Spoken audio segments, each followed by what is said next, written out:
कार्यक्रम के प्रायोजक हैं श्री मदन भाई रेखाबेन हुमड़, रूपेन प्राची हुमड़, अनगवीर आर्शवीर हुमड़, रिक्ता विशाल सेठी, आरिका अर्जुन सेठी। सूर्ये स्थित महालये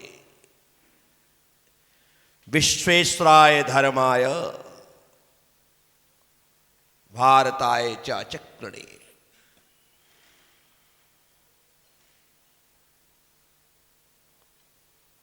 मैं भगवान जिनेन्द्र को नमस्कार करता हूं।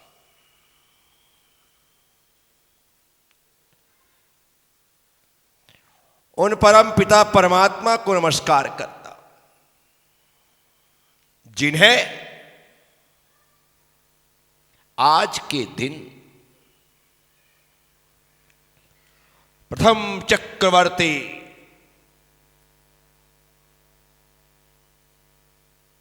भरत महाराज ने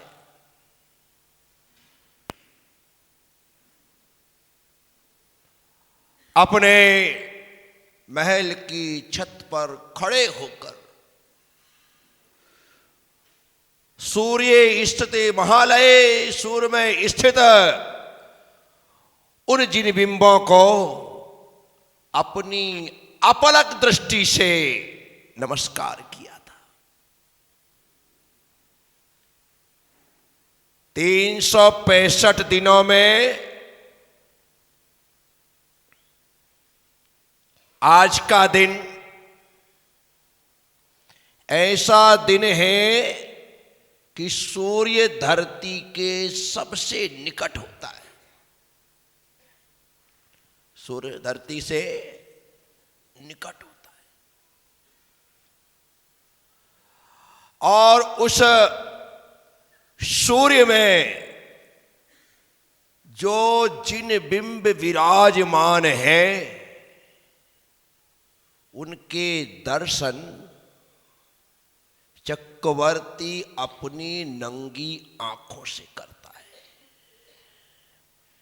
नंगी आंखों का मतलब बिना चश्मे के। क्या? अपनी आंखों से करता और उसकी इस प्रक्रिया को सब देखते हैं और देख करके भ्रमित हो जाते हैं कि ओ चक्रवर्ती सूर्य देव को नमस्कार कर रहे हैं। सूर्य देव को नमस्कार कर रहे हैं और चक्रवर्ती की देखा देखी जिन्हें भगवान दिखाई नहीं दे रहे हैं वो ओम सूर्याय नमः क्या कर दिया? उन्होंने कहा था जिन राजाय नमः। क्या कहा था? और दुनिया ने कह दिया बोलो बड़ों की नकल जल्दी होती है। बड़ों की नकल जल्दी होती है। जरा सा विराट कोहली ने दाढ़ी बढ़ा ली है, हमारे सारे युवा दाढ़ी वाले हो गए। जरा सा रणबीर कपूर ने दाढ़ी बढ़ा ली, सारे लड़कों को लगने लगा कि मैं भी बढ़ा लूंगा तो मैं भी रणबीर कपूर हो जाऊंगा, मैं भी विराट कोहली हो जाऊंगा। और लोगों ने ऐसा कर लिया। जिनका नाम हो जाता है लोग उनके नाम के कारण वे लोग जैसा करते हैं वैसा करना। मैं लोगों से कहता हूं नकल ही करना है तो भगवान की करो, नकल ही करना है तो भगवान की करो। भगवान तुम्हारे लेवल से यदि थोड़े ज्यादा बड़े हो जाते हैं तो अपने गुरुओं की करो। किसकी करो? या तो भगवान की नकल करो या फिर अपने गुरुओं की नकल करो।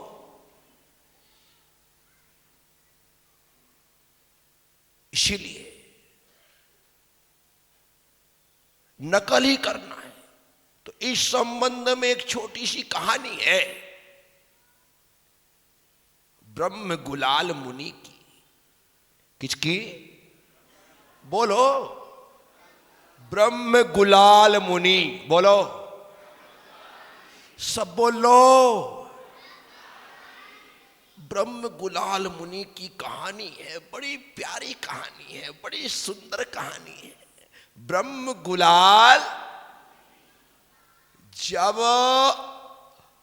घर में थे तब उनका पैसा, उनका धंधा, उनका कमाई का साधन बहुरूपिया गिरी था। वे बहुरूपिया बनते थे, अर्थात कभी ब्रह्मा जी बन जाते थे, कभी शंकर जी बन जाते थे, कभी हनुमान जी बन जाते थे, कभी कुछ भी बन जाते थे और गांव में घूम करके लोगों को दिखाते थे और पैसा कमाते थे। ये देवी देवता ही नहीं, वो पशु बन जाते थे, कुछ भी बन सकते थे। उनके पास ऐसी कलाएं थी और उनका जीवन बसर चल रहा था। बहुत अच्छी लाइफ चल रही थी, वो अपने आप में खुश थे। लेकिन उनकी कला के बारे में ऐसी चर्चा पूरे नगर में, आसपास के गांवों में, नगरों में होने लगी कि उनकी तारीफ किसी ने राजा से कर दी। कहा, महाराज, अपने गांव का, अपने नगर का, अपने राज्य का बहुरूपिया ब्रह्म गुलाल कमाल का बहरूपिया है। जो भी रूप बनाता है उसे देख करके लोग भ्रमित हो जाते हैं कि यह सही है, असली है या नकली है। क्या बात कर रहे हैं? बोले, हाँ, एकदम जीवंत रूप। उसे बुलाओ मेरे पास। ब्रह्म गुलाल को राज दरबार में उपस्थित किया गया। अभी मुनि नहीं है ना, अभी बहुरूपिया है। क्या है? बहुरूपिया। क्या है? आजकल तो टीवी का जमाना आ गया, मोबाइल में टीवी आ गई। बच्चों को मोबाइल से फुर्सत मिले तो इन सब बातों को जाने। पहले हमारे समय पर तो मनोरंजन के यही साधन थे, यही साधन थे कि गांव में यदि एक बहुरूपिया आ जाए तो पूरा दिन उसी में निकल जाए, पूरा दिन उसी के पीछे घूमते रहो, बस निकल गया दिन, वही खेल हो जाता था। आजकल बच्चे मोबाइल की दुनिया से बाहर निकले तो जाने कि और भी कोई दुनिया है। आज की तारीख में 90% माता पिता दुखी हैं कि उनका बच्चा मोबाइल नहीं छोड़ता।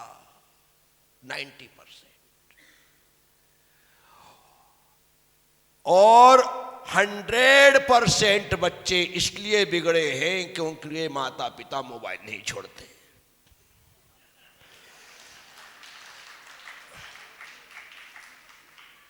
क्या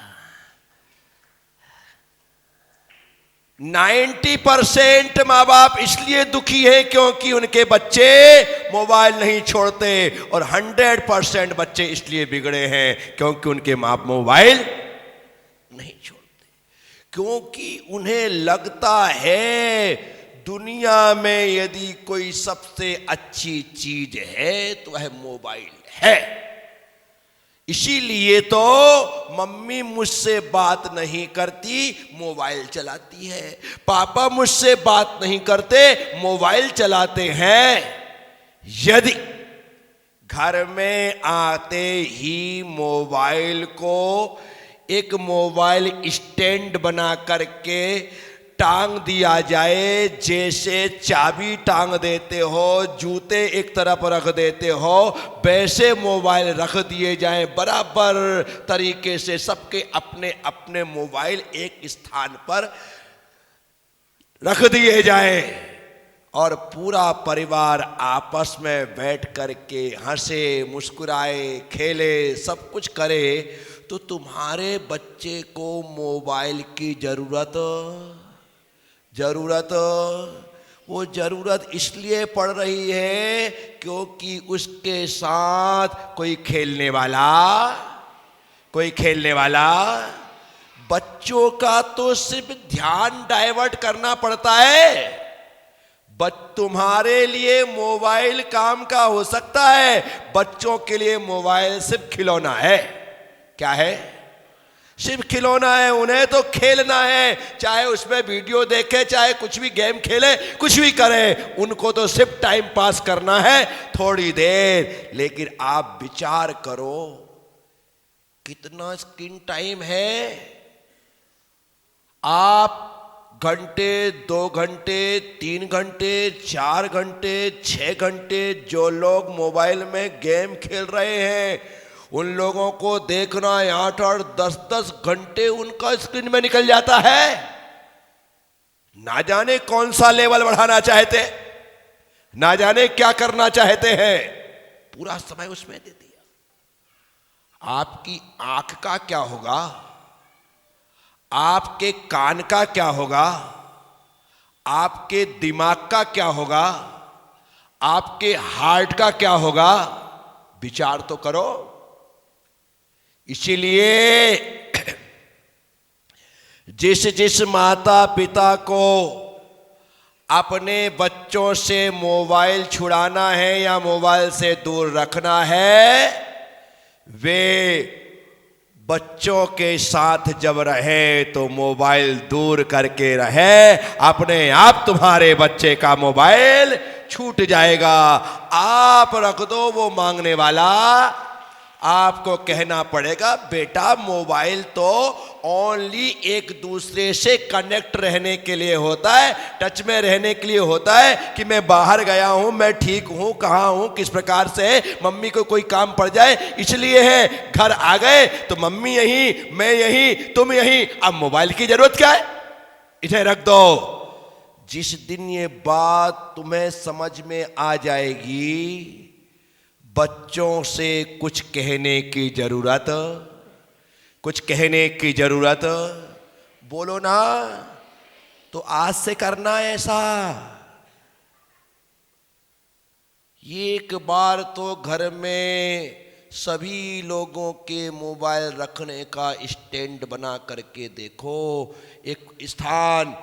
अभी तो होता ये है कि मोबाइल हाथ में, चार्जिंग यहां पर वहां लगा हुआ है, बिल्कुल चिपक करके आदमी बैठा है कि मेरा मोबाइल कहीं ऐसा ना हो कि डिस्चार्ज हो जाए। बराबर तरीके से बैटरी फुल चार्ज रहना चाहिए। हम किसी के घर मेहमान होते हैं, चाय नाश्ता बाद में देखते, बोर्ड पहले देखते कि कहां पर चार्ज हो सकता है। आजकल तो साधन गाड़ियों में आ गए हैं, इसलिए थोड़ी व्यवस्थाओं की सुविधा ज्यादा हो गई है, गाड़ी में ही चार्ज हो जाते। साथियों, छोड़ना तो पड़ेगा।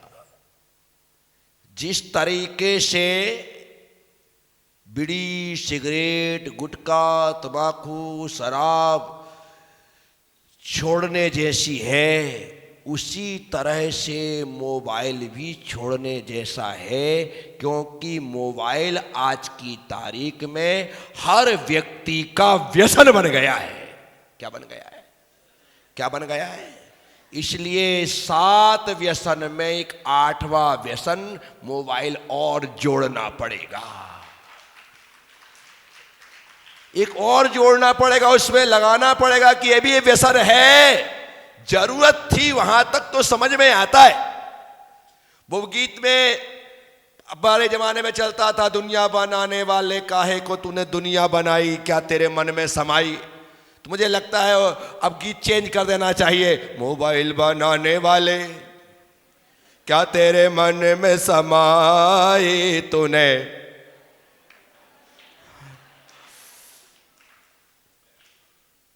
कितनी बड़ी मुसीबत है।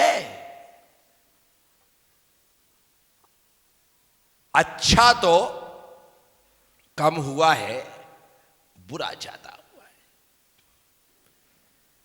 कितना अच्छा था वह जमाना जब पूरे गांव में एक ही फोन होता था, वो भी पोस्ट ऑफिस में। कभी किसी को बात करनी होती थी तो नंबर लगाने पड़ते थे, नंबर लग जाता था, मिनट 2 मिनट बात हो जाती थी, तबीयत खुश हो जाती थी। अब बातों की कोई वैल्यू नहीं रह गई। अब तो फोन देख लेते हैं, जिसका आ रहा है उठाना होता है तो उठाते हैं, अन्यथा इग्नोर कर देते हैं, ध्यान ही नहीं देते। नहीं हो रहा है क्या? जिसका उठाना होता है उसी का उठाते हैं, जिसे लगाना होता है उसी का लगाते हैं। ज्यादातर लोग तो इग्नोर कर दिए जाते हैं, नजरअंदाज कर दिए जाते हैं। हम अपनों के साथ ऐसा कर रहे हैं। जिनका नंबर हमने लिया था, जिन्हें हमने अपना नंबर दिया था, उनका फोन आ गया तो उनके साथ ऐसा कर रहे हैं। विचार करिए, कितना अच्छा जमाना था पहले। तार आता था ना, तार। आजकल तो बच्चे जानेंगे ही नहीं कि तार क्या होता है। क्या वो तो दूसरे दुनिया भर के तार, बिजली का तार, इसका तार, उसका तार समझ जाएंगे। तार आता था जिसे टेलीग्राम कहते थे। उसमें कितना लिखा रहता था? कम सून। क्या लिखा रहता था? इतने में तो बैग पैक होकर के आदमी दूसरे दिन वहां पहुंच जाता था। बोलो, अब तो 4 बार 6 बार बार बार फोन लगाओ तब भी सामने वाला सोचता है कि अरे तो बिल्कुल पीछे पड़ ही गए, जाना पड़ेगा। क्या सोचता है? अन्यथा पहले कम सून में आदमी मानसून की तरह पहुंचता था। क्या? मानसून की तरह पहुंच जाता था, फटाफट वहां पर दूसरे दिन उपस्थिति कि भाई विशेष तार आया है, बुलाया गया है। कितनी कीमत थी। इस कार्यक्रम के प्रायोजक हैं श्री मदन भाई रेखाबेन हुमड़, रूपेन प्राची हुमड़, अनगवीर आर्शवीर हुमड़, रिक्ता विशाल सेठी, आरिका अर्जुन सेठी।